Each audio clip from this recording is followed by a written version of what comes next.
Dawson's mansion. Here I am at last. But the question remains, am I ready to make a dying man my progeny?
Reduced in rank for falsely accusing a man of murder. I wonder what Inspector Albright thinks about his punishment.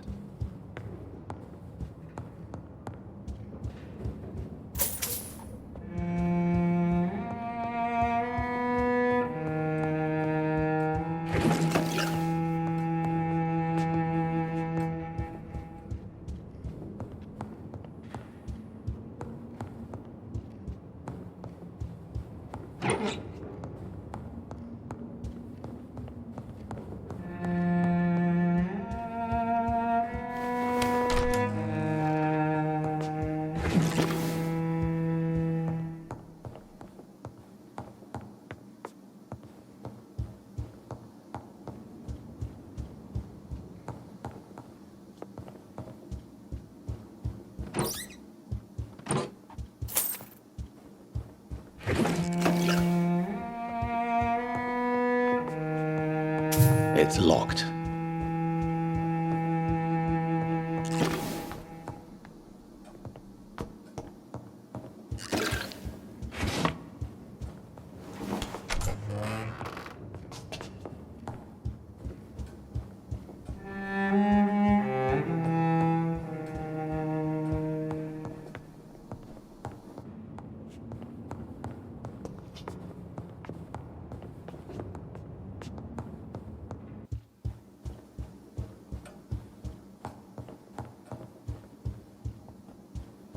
It's locked, all right.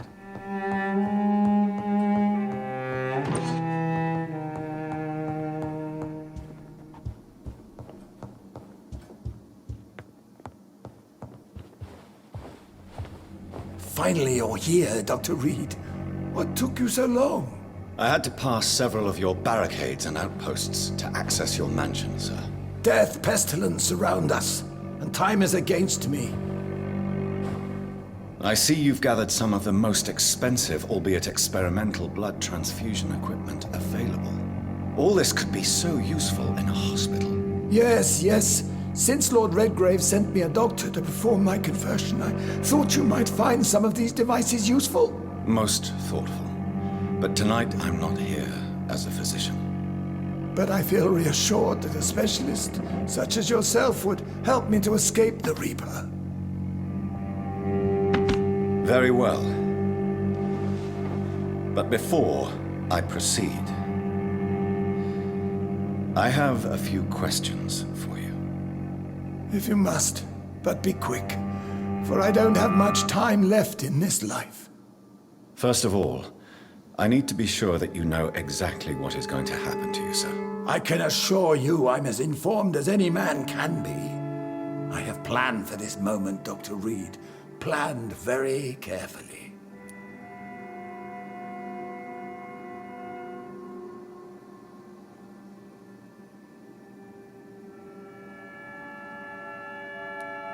I'm the only vampire in the room for now, so please indulge me. All right, all right. What is it you wish to ask?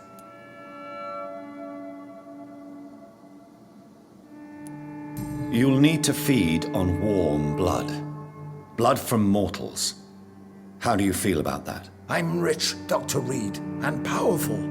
I'm sure I'll be able to acquire all the blood I need without ever having to sully my own hands. What do you know about the Guard of Priwen? What I do know is that I'll crush anyone or anything that would dare to oppose me. I will become your maker. Do you understand what that means? Well, I certainly won't consider you my liege, or some such drivel. You can be assured of that. Let's move on then. Please, I'm cold and tired.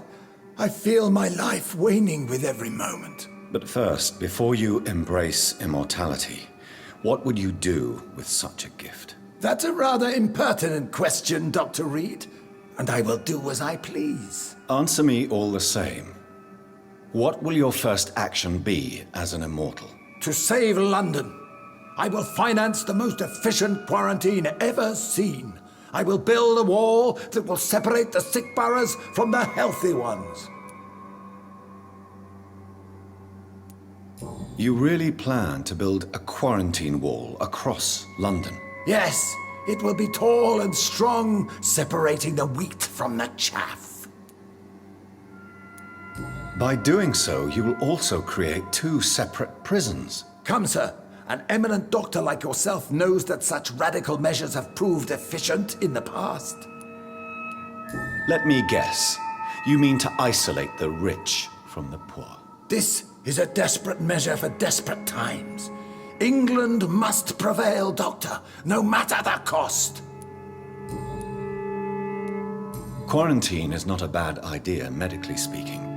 But I'm convinced this epidemic will not be contained by mere walls. As long as the right people are on the right side of the wall, that's all that matters. But you can't guarantee infection will not spread. Just one contagious carrier would be enough to create an apocalypse. The apocalypse is already knocking at the gate. We must be strong now. What if a new outbreak happens inside your walls? You'll have created a giant trap. That won't happen, as long as we dispose of anyone that is contaminated as soon as they are spotted. Who gave you the right to decide the fate of thousands of people? My money. My money and my pending immortality gives me the needed authority, Doctor. I'm a businessman. I'm used to tough decisions. I've heard enough. It's time to proceed. At last! All right, do what you have to do. If it hurts, so be it. I've been preparing such a long time for this.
Listen to me, Aloysius Douson.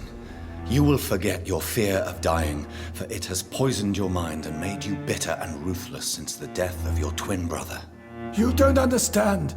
Death is oblivion, the eternal void. I know there's nothing there. I saw it in Robert's empty eyes. I saw myself in that coffin.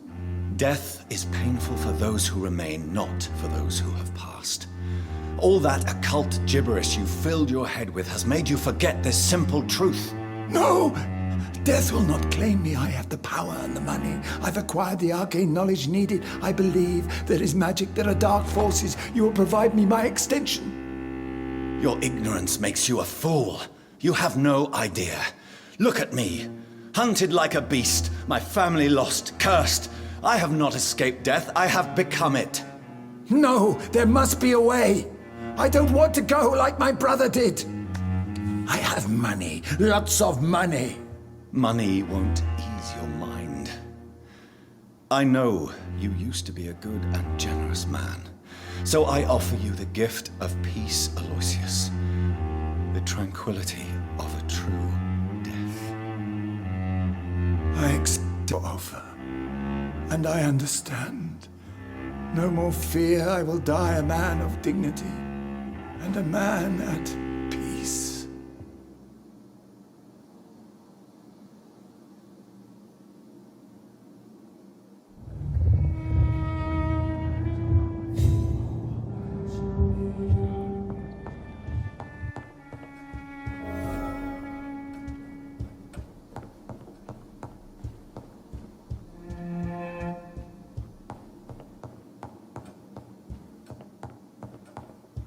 It's locked.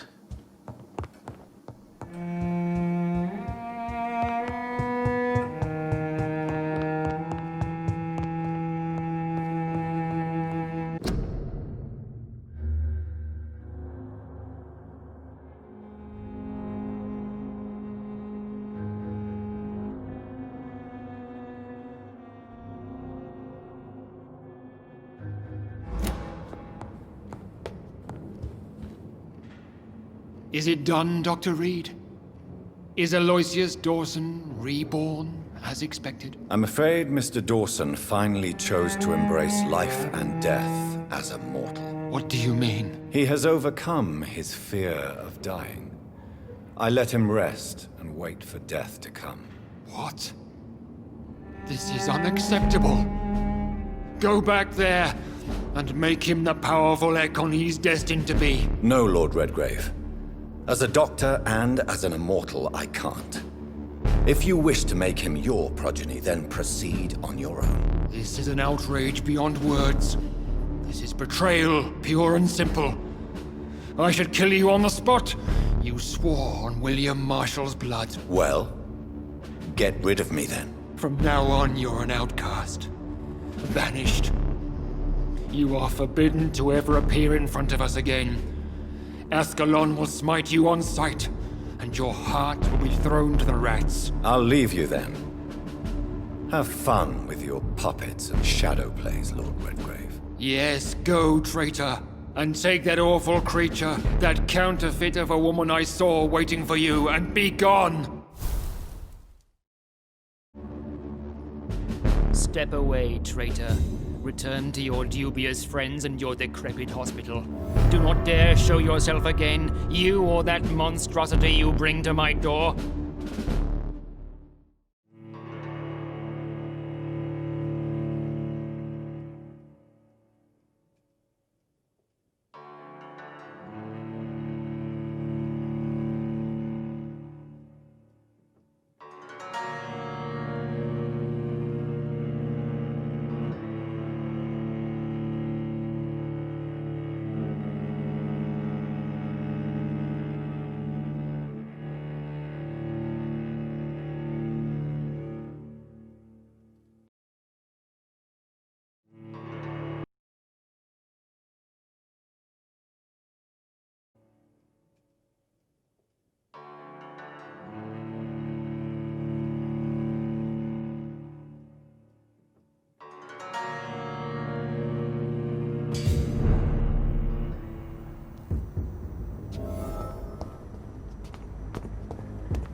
We meet again at the strangest of times, young Ekon.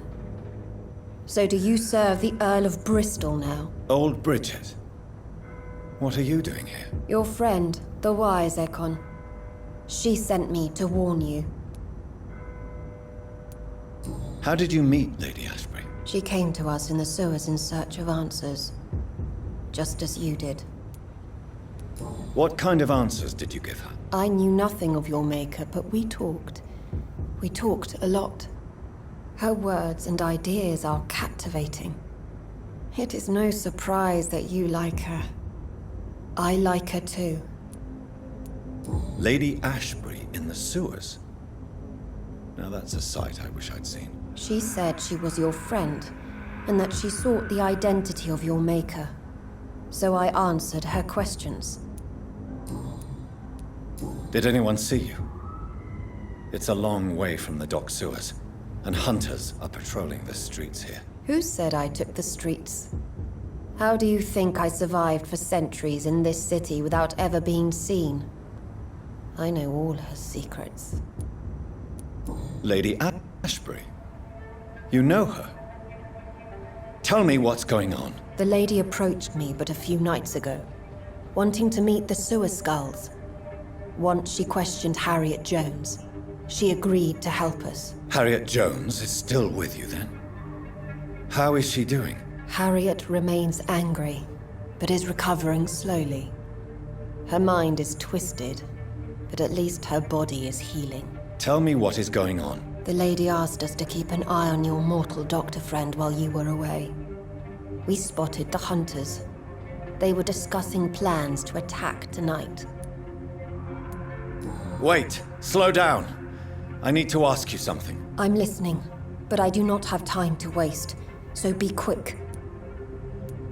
How did Elizabeth find you? She presented herself humbly at our gate and asked if we knew of any ancestral vampires hiding in London. She asked about Ascalon. She asked about many things. What do you think of her? Her soul is good, yet tainted with a deep sadness and the scars of ancient wounds. Time does that to us immortals, for we have so much to dwell upon. Why did she come to you? I am old Bridget, the buried memory of the city. She sought the silent truths, truths I have kept hidden for so long. Where is Lady Ashbury right now? She said she will go home. She needed to speak with some old friends first, though. Do not worry, young Ekon. She is no fool, and just as strong as you. Why do I feel like Lord Redgrave was particularly irritated to see you? Far more so than the average Skull, if I may say. Because I used to know him quite well. And he is afraid I may remember who he really is. You're Elizabeth's informant. You're the one who told her about Lord Redgrave's lies regarding his lineage. Yes, but my words were not meant to hurt or threaten. I simply told the story of the sewer skulls, and of so many other forgotten children.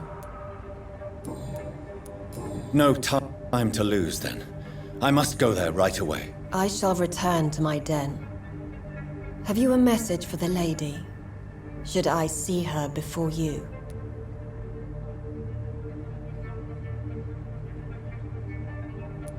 Yes. Tell her I love her. Is this still unknown to her? Go now and take care, young Ekon, for the flames are rising.